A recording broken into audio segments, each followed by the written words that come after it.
নির্বাচনকে সামনে রেখে সম্পূরক ভোটার তালিকা প্রকাশ, ভোট কেন্দ্রের নিরাপত্তায় 40,000 বডি ক্যামেরা কিনছে সরকার।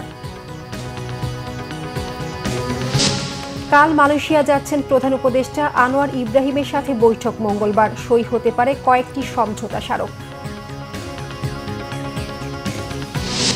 দীর্ঘ 16 বছর পর আজ অনুষ্ঠিত হচ্ছে রাজশাহী মহানগর বিএনপির সম্মেলন, দিক নির্দেশনামূলক বক্তব্য রাখবেন তারেক রহমান। দেখছিলেন ক্রাউন সিমেন্ট সংবাদ শিরোনাম, এবার বিস্তারিত। ত্রয়োদশ জাতীয় সংসদ নির্বাচনকে সামনে রেখে ভোটার তালিকা হালনাগাদের সম্পূরক তালিকা প্রকাশ করেছে নির্বাচন কমিশন। এতে কারো তথ্যে ভুল থাকলে সংশোধনের সুযোগ মিলবে 12 দিন। সারা দেশে নির্বাচন অফিসে তালিকা প্রকাশের পর টাঙিয়ে দেওয়া হয়েছে। এরপর যোগ্য ব্যক্তির নাম অন্তর্ভুক্তি, মৃত্যু জড়িত বা অন্তর্ভুক্তি হওয়ার অযোগ্য ব্যক্তির নাম বাদ দেওয়া, ভোটার স্থানান্তর কিংবা কোনো সংশোধন বা ত্রুটি বিচ্যুতি দূর করার জন্য 21 আগস্ট পর্যন্ত আবেদন করা যাবে। এসব আবেদন নিষ্পত্তি হবে 24 আগস্টের মধ্যে। এরপর অন্যান্য কাজ শেষে চূড়ান্ত তালিকা প্রকাশ করা হবে 31 আগস্ট। বর্তমানে দেশে ভোটার 12,37,32,274 জন। নির্বাচন কমিশন জানিয়েছে এবার 44 লাখের মতো নতুন ভোটার যুক্ত হচ্ছে। এদিকে নির্বাচনকে সামনে রেখে পুলিশের জন্য 40,000 বডি ক্যামেরা কেনার পরিকল্পনা করছে সরকার, জানিয়েছে প্রধান উপদেষ্টার প্রেস উইং। জাতীয় সংসদ নির্বাচনকে সামনে রেখে ভোট কেন্দ্রের নিরাপত্তা নিশ্চিত করতে পুলিশ বাহিনীর জন্য 40,000 বডি ওয়ার্ন ক্যামেরা কিনতে যাচ্ছে অন্তর্বর্তী সরকার। প্রধান উপদেষ্টা ডক্টর মোহাম্মদ ইউনূসের সভাপতিত্বে শনিবার রাষ্ট্রীয় অতিথি ভবন যমুনায় উচ্চ পর্যায়ের এক বৈঠকে সিদ্ধান্ত হয়। প্রধান উপদেষ্টার কার্যালয়ের এক সংবাদ বিজ্ঞপ্তিতে এই তথ্য জানানো হয়েছে। প্রধান উপদেষ্টার বিশেষ সহকারী ফয়েজ আহমেদ তৈয়ব জানিয়েছেন, বডি ক্যামেরা কেনার প্রক্রিয়া প্রায় চূড়ান্ত পর্যায়ে রয়েছে। নির্বাচনের আগে অক্টোবরের মধ্যে এই বডি ক্যামগুলো সংগ্রহ করা হবে, যাতে পুলিশ সদস্যরা এর এআই প্রযুক্তি সহ অন্যান্য ফিচার সম্পর্কে যথাযথ প্রশিক্ষণ নিতে পারেন। তিনি আরও বলেন, জার্মানি, চীন এবং থাইল্যান্ডের 3টি প্রতিষ্ঠানের সঙ্গে যোগাযোগ করা হয়েছে এই ক্যামেরাগুলো সরবরাহের জন্য।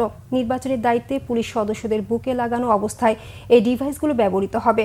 বৈঠকে প্রধান উপদেষ্টা ডক্টর ইউনূস সংশ্লিষ্ট কর্মকর্তাদের ক্যামেরা সংগ্রহের প্রক্রিয়া দ্রুত শেষ করতে এবং পুলিশ সদস্যদের যথাযথ প্রশিক্ষণের ব্যবস্থা নিতে নির্দেশ দেন। মালয়েশিয়ার প্রধানমন্ত্রী আনোয়ার ইব্রাহিমের আমন্ত্রণে কাল সোমবার 3 দিনের দ্বিপক্ষীয় সফরে মালয়েশিয়া যাচ্ছেন প্রধান উপদেষ্টা অধ্যাপক ডক্টর মোহাম্মদ ইউনূস। সোমবার দুপুরে মালয়েশিয়ার উদ্দেশ্যে ঢাকা ছাড়ার কথা রয়েছে প্রধান উপদেষ্টার। মঙ্গলবার সকালে সফরের মূল আনুষ্ঠানিকতা শুরু হবে। এদিন সকালে পুত্র জায়ায় আনুষ্ঠানিক দ্বিপক্ষীয় বৈঠকে বসবেন ডক্টর ইউনূস ও আনোয়ার ইব্রাহিম। দ্বিপক্ষীয় বৈঠক শেষে দুই দেশের মধ্যে সম্ভাব্য সমঝোতা স্মারক ও এক্সচেঞ্জ নোটগুলো সই হবে। এরপর দুই সরকার প্রধান গণমাধ্যমে কথা বলবেন। সফরে ব্যবসায়িক সেমিনারে অংশ নেবেন প্রধান উপদেষ্টা। এছাড়া মঙ্গলবার বিকেলে মালয়েশিয়ায় বসবাসরত বাংলাদেশিদের সঙ্গে মতবিনিময় অনুষ্ঠানে যোগ দেবেন ডক্টর ইউনূস। রাতে মালয়েশিয়ার মন্ত্রী, নাগরিক সমাজ, শীর্ষ ব্যবসায়ী আমলাদের সঙ্গে নৈশভোজে অংশগ্রহণ করবেন তিনি। দেশটির ইউনিভার্সিটি কেবাংসার মালয়েশিয়া প্রধান উপদেষ্টাকে সম্মানসূচক ডক্টরেট ডিগ্রি দেবে। বুধবার সকালে সমাবর্তনে যোগ দেবেন ডক্টর ইউনূস। বুধবার সন্ধ্যায় মালয়েশিয়া ছাড়ার কথা রয়েছে তার। দীর্ঘ 16 বছর পর আজ অনুষ্ঠিত হচ্ছে রাজশাহী মহানগর বিএনপির দ্বিবার্ষিক সম্মেলন। দুপুরে নগরীর পাঠানপাড়া কেন্দ্রীয় ঈদগাহ সংলগ্ন সড়কে আয়োজিত সম্মেলনে প্রধান অতিথি হিসেবে লন্ডন থেকে ভার্চুয়ালি বক্তব্য রাখবেন দলের ভারপ্রাপ্ত চেয়ারম্যান তারেক রহমান।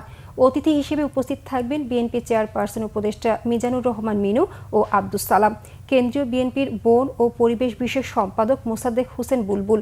এদিকে শনিবার মধ্যরাতে সমাবেশ স্থল পরিদর্শন করেছেন বিএনপি চেয়ারপারসন উপদেষ্টা ও সম্মেলন প্রস্তুতি কমিটির প্রধান আব্দুস সালাম সহ কেন্দ্রীয় ও স্থানীয় নেতারা।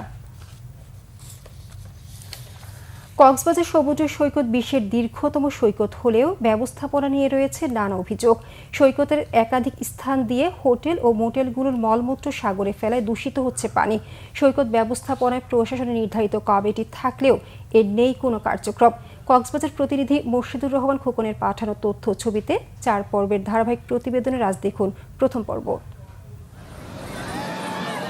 কক্সবাজারে সমুদ্র সৈকতে বিস্তৃত বালুকা বেলায় ঘুরে বেড়ানোর ফাঁকে সাগরে গা ভিজাতে নামেন দেশ বিদেশ থেকে ছুটে আসা পর্যটকরা। তবে সুগন্ধা এবং কলাতলি বিচ পয়েন্টের মাঝে ডিভাইন হোটেলের পাশে বালিয়াড়ি কেটে বানানো হয়েছে নালা, আর সেই নালার সাথে সংযোগ করা হয়েছে আবাসিক হোটেলের মলমূত্রের ড্রেন। সরাসরি এসব মলমূত্র সাগরে পড়ায় অস্বস্তির কথা জানান পর্যটকরা। এই যে পানিটা সোজা হচ্ছে আমাদের সাগরে যাচ্ছে অ্যান্ড ইটস রিয়েলি ব্যাড, আমাদের হেলথের জন্য অনেক খারাপ। যেহেতু এখানে আর্নিং ভালো হচ্ছে, আই থিঙ্ক এটা চাইলেই সলভ করা পসিবল। ড্রেনেজ থেকে যে পানি আসতেছে এখান থেকে ডাইরেক্ট আপনার সমুদ্রতে যাচ্ছে, আর ওইখানে আপনি দেখতে পাচ্ছেন যে ডাইরেক্ট ওই জায়গায় মানুষরা আছে।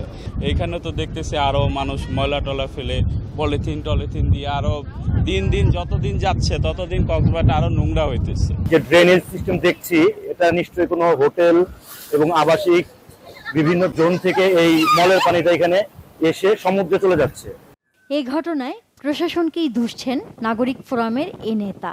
স্থানীয় প্রশাসনের নির্লিপ্ততা, উদাসীনতা আমাদেরকে খুবই কষ্ট দিচ্ছে। আমরা খুবই দুঃখিত। তার কারণ হচ্ছে কি, আমাদের হাজার হাজার পর্যটক এই সমুদ্রের পানিতে গোসল করতে নামে, তারা জানে না এই ময়লা দুর্গন্ধময় এবং গার্বেজের পানি যে এখানে সাগরের পানিতে মিশতেছে। বিষয়টি প্রশাসনের নজরে আসায় দ্রুত ব্যবস্থা নেওয়ার কথা জানায় প্রশাসন। বৃষ্টি পানিতে নালার মতো হয়ে যে সমুদ্রে যে ময়লা সমুদ্রে পড়ছে, তো আমরা আজকে ইন্সপেকশন এসেছি, সেই সাথে অভিযানে এসেছি। তো আমরা দেখলাম যে ছোট ছোট পাইপ দিয়ে অনেকগুলো নালা করা হয়েছে, বিশেষ করে এই রাস্তা থেকে রিং রোডের রাস্তা থেকে এই পর্যন্ত বিভিন্ন নালা করেছে। সেই নালাগুলো আমরা বন্ধ করে দিচ্ছি। দ্রুত সৈকত ব্যবস্থাপনার কার্যক্রম উন্নত করা না হলে ভবিষ্যতে পর্যটক বিমুখ হওয়ার শঙ্কার কথা বলেছেন স্থানীয়রা। Bangla vision news desk. আন্তর্জাতিক প্রসঙ্গ। অপারেশন সিঁদুর চলাকালীন পাকিস্তানের 5টি যুদ্ধ বিমান এবং একটি বড় সামরিক বিমান ভূপাতিত করার দাবি করেছে ভারত। সংঘাতের 3 মাস পর এই দাবি হাস্যকর ও মিথ্যা মন্তব্য পাকিস্তানের। শনিবার ভারতের বিমান বাহিনীর প্রধান air chief marshal AP Singh দাবি করেন, সংঘাত চলাকালীন পাকিস্তানের 5টি যুদ্ধ বিমান এবং একটি ইলেকট্রনিক ইন্টেলিজেন্স বিমান ভূপাতিত করেছে ভারত। তিনি আরও বলেন, পাকিস্তানের বেশিরভাগ বিমান রাশিয়ার তৈরি S-400 ক্ষেপণাস্ত্র ব্যবহার করে ভূপাতিত করা হয়েছে, যা দূর থেকেই প্রতিপক্ষকে ঘায়েল করতে সক্ষম।